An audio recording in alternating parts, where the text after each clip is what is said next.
This is Modern Persian Food, a culinary podcast for today's food enthusiast. We talk about classic Persian flavors, modern recipes, and embracing culture and identity through food. I'm Bita. And I'm also Bita. Welcome to our show.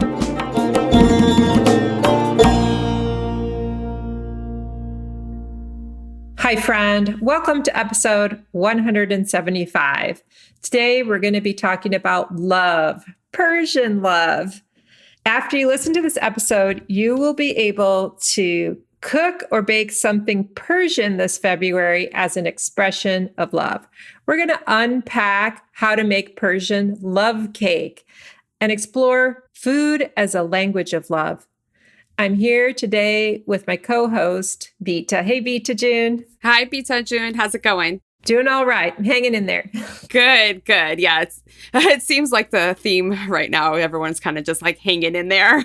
It can sometimes a little rocky start to the new year, but let's all stay strong and we can get through it. Very exciting. February, we are here, the month of love, not only like from love, but like also like Heart Association Month is this month too. So it feels like all the arrows are pointing towards love and your heart and kind of being at peace, hopefully, for everybody everywhere.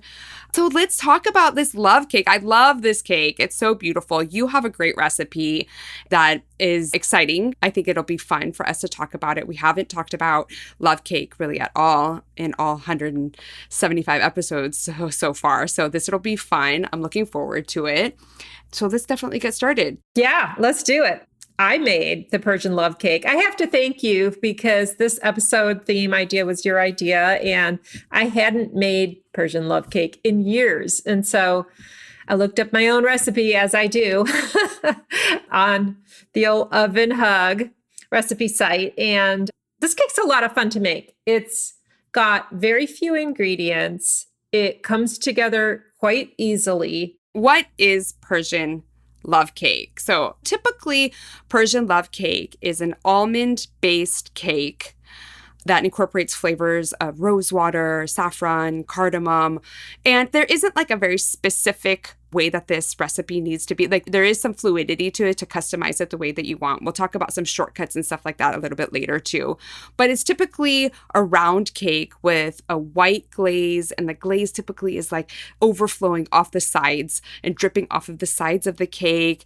And it's decorated with pistachio slivers and rose petals. And it's visually very stunning. And so I love this cake. And tell us a little bit about the history of this cake. Well, interestingly enough, I believe that this is a Western creation. I don't believe that this is actually a Persian dessert. Now, correct me if I'm wrong. Haters, come on in. But from what I understand, this is essentially a Western creation of modern times.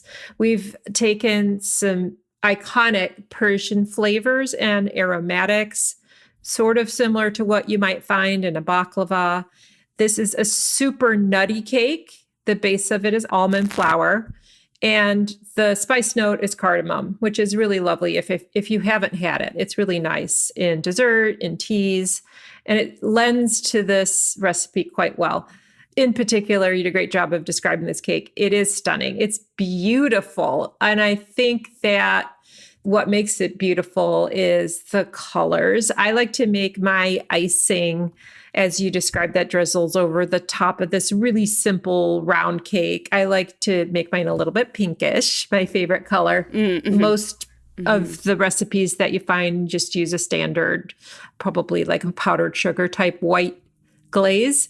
And then the green pistachio slivers and the red, pink rose petals and rosebuds ornately decorate this cake, and it is really, really, really pretty and special. On top of that, I think that the flavor is super light and delicious if you like nutty flavors. My particular recipe also has almond extract in it, so it's really, really almondy. My recipe is flourless. It's just almond flour. When you're having something that's made with almond flour, it's different texture. It's a little bit like mealy almost, but in a good way. It's different. So I use superfine almond flour. I use superfine sugar. the eggs are separated, and then the whites are beaten to stiff peaks. When stiff peaks are formed, and this is the fun part, it's almost like making a meringue. You just very gently fold in the rest of the ingredients, and you just kind of fold them in, and that's it. You mix the rest of the ingredients into your yolks first. So into your yolks goes the almond extract in my recipe, and the sugar and the almond flour. And once that's combined, then you just fold in the peaked egg whites, and you have a beautiful light and fluffy cake that bakes up so easily. It's a super sticky batter.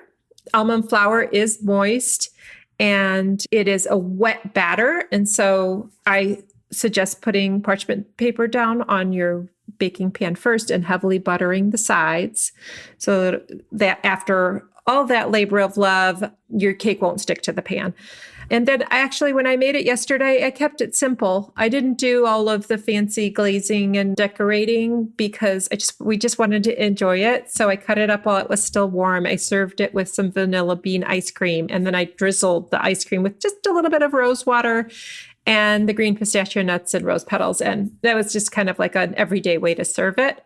And it was a special treat. Yeah, absolutely. I mean, those flavors are so special and unique to like kind of Persian culture that it's like you definitely feel that you're having some cultural food when you have like kind of those aromatics, and like the rosewater and the cardamom definitely make it really special. And your recipes seem so easy, actually. It is so easy. And when you just make the cake, it doesn't actually have any rosewater in it. It's gluten-free, naturally gluten-free. There's no flour in it. And so, make it for a loved one who's gluten sensitive. And the other thing is not everybody loves the stronger flavor of rosewater. The cake itself doesn't have rosewater. So the flavors remind me a lot of Yazdi, cake Yazdi, which is one of my all-time favorite Persian desserts. However, cake Yazdi has rosewater. Yeah.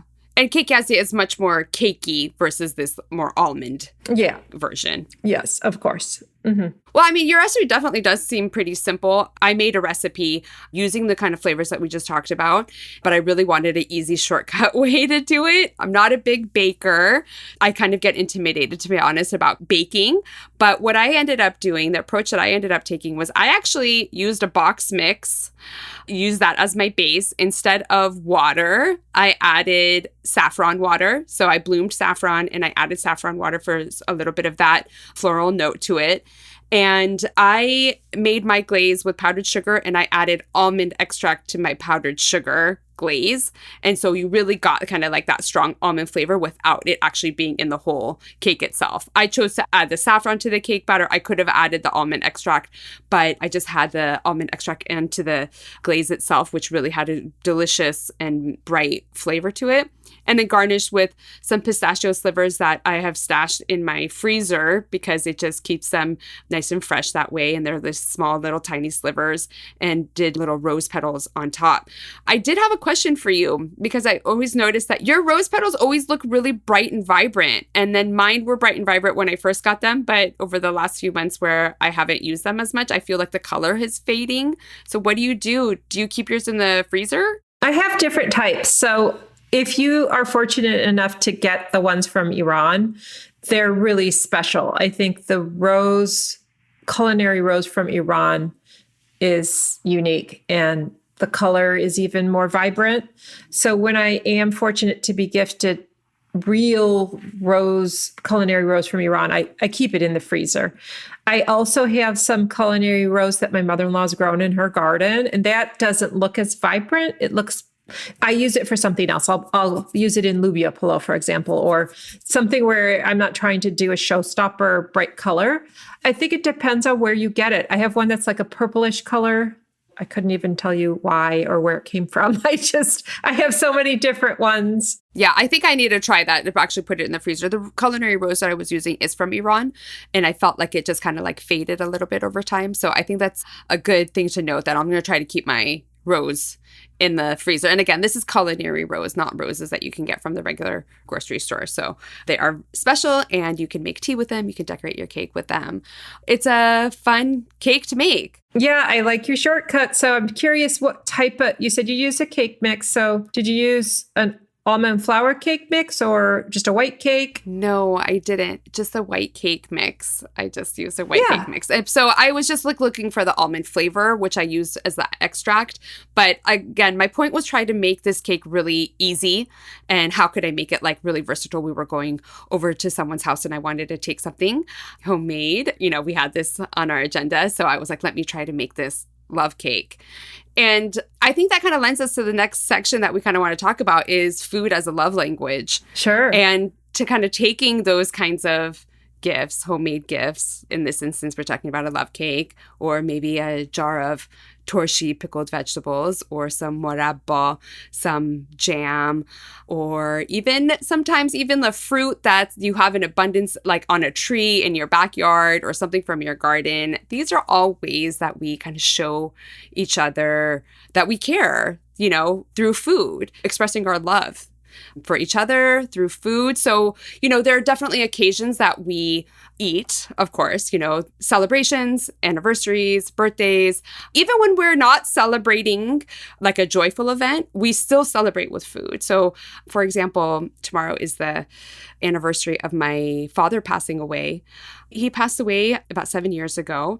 And that's one way that we're going to commemorate him is eating his favorite foods, you know, some of Persian foods and throwing a side of fried chicken because that's something that he used to love.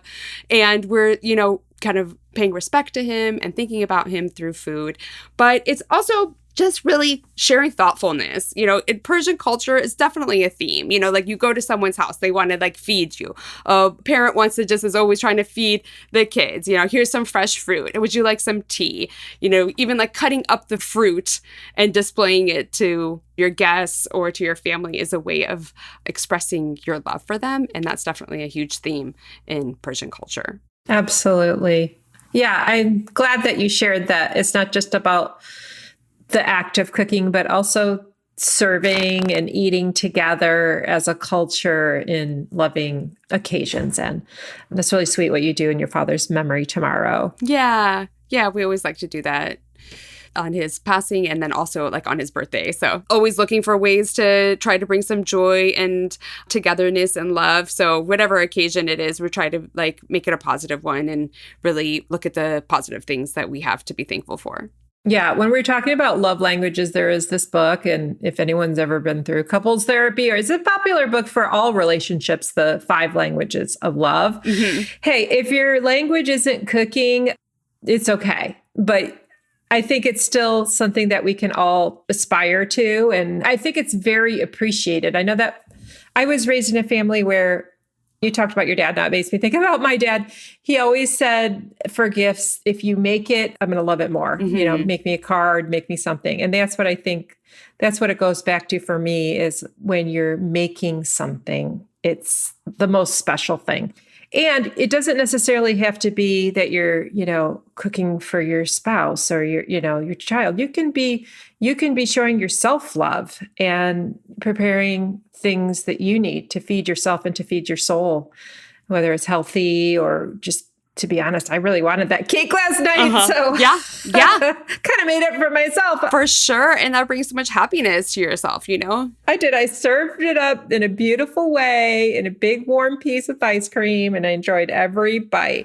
Sounds delicious. And to your point, it doesn't have to be something that you make from scratch. You know, you can make a care package for someone. You can go to the market and get a little basket or a bag or something and get some favorite ingredients and make a little care package. And that's, you know, that's a one way of showing love too. It doesn't have to be that something you made from scratch, you know, or in my case, I'm like, let me just get a box mix and try to make a special thing out of just even a standard box mix. You know, we've talked about love a few times over the course of the podcast. We had a special guest, Nilu Nuri, come on the show, and she talked about Persian weddings. We talked about what goes into a Persian wedding, some of the traditional foods that are served at a Persian wedding. That was a fun episode. One of my favorite ones was when you had the great idea to do a play on words and do Persian dates in February. So we talked about dates and, you know, actual dates that you eat. And that was really cute. Yeah, khostegari and stuff. You told us a story about the cat as like a ploy to get you to go have someone khostegari you. Khostegari is like suiting. For anyone who doesn't know the word, it's when like typically, traditionally, the groom's side of the family goes to the prospective bride's house and like, you know, they offer him tea and cookies and the young couple can like see each other and get to know each other and maybe go have a conversation and see if they are interested in pursuing a relationship together. So that's huge in like Persian culture, like matchmaking and going khostegari and things like that. So yeah. Yeah. And my cat that I was promised, Yes. oh, there's a Persian cat. They don't want it anymore. And my Persian cat that I thought I was going to take home was in the form of a man. A man.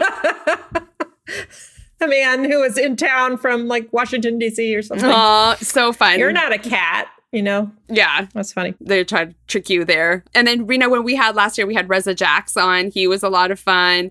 He talked about dating and cooking on his first dates and things like that. So the topic of love in general has been a theme that we've talked about, even if we haven't talked about this love cake or the language of love necessarily. But yeah, we thought it would be a great time to do it. February, month of love. Hopefully everyone's settling in to this new year. You know, that lends us to like our Ask the Beats. One question I've been hearing lately a lot is, what are you eating? So you tell us, what have you been eating lately? Oh, okay. I actually just got over a pretty horrid stomach flu, which means I wasn't eating anything. Mm-hmm. It was rough, and it just reminded me that health is the greatest wealth. And so I'm really grateful I'm over it. But while I was sick, my sweet mother-in-law, Maman Jale, made a soup for me that helped get me out of it. It was just perfect. It's just what I needed. It was vegetarian and really delicious. It had some noodles in there. I had gotten really dehydrated. So that was so sweet. And she's so good. It's definitely her language. Her language of love is definitely cooking. So I super appreciated that. My husband also was super sweet. He was getting worried about me and he made me kate. Yeah, kate is basically cooking the rice, but not boiling it and straining it. You're not straining the rice. You're basically boiling the rice in the water and then cooking it just within that same liquid. So it's kind of like a one pot, kind of easy, basic way. It's a little bit more starchy than regular rice that you would strain. It's actually my go-to way of making rice just because it's super simple to do. Yeah. And then, you know, when you're on the BART diet where your stomach is upset, then rice is one of the things that it's good to eat. So he made a really good rice for me. That was sweet. And it was a little salty, but that's what I needed. Yeah, those electrolytes. Needing the electrolytes, actually. Yeah. Yeah. So no criticism there. I was super grateful. And then it also is like a old Persian remedy too, to have kate or most. Exactly. So you have that kate and then you have most is just plain white yogurt on the side. And that's super soothing and like a comfort food, especially when you're not feeling well and just trying to keep gentle on your stomach. Yeah, absolutely.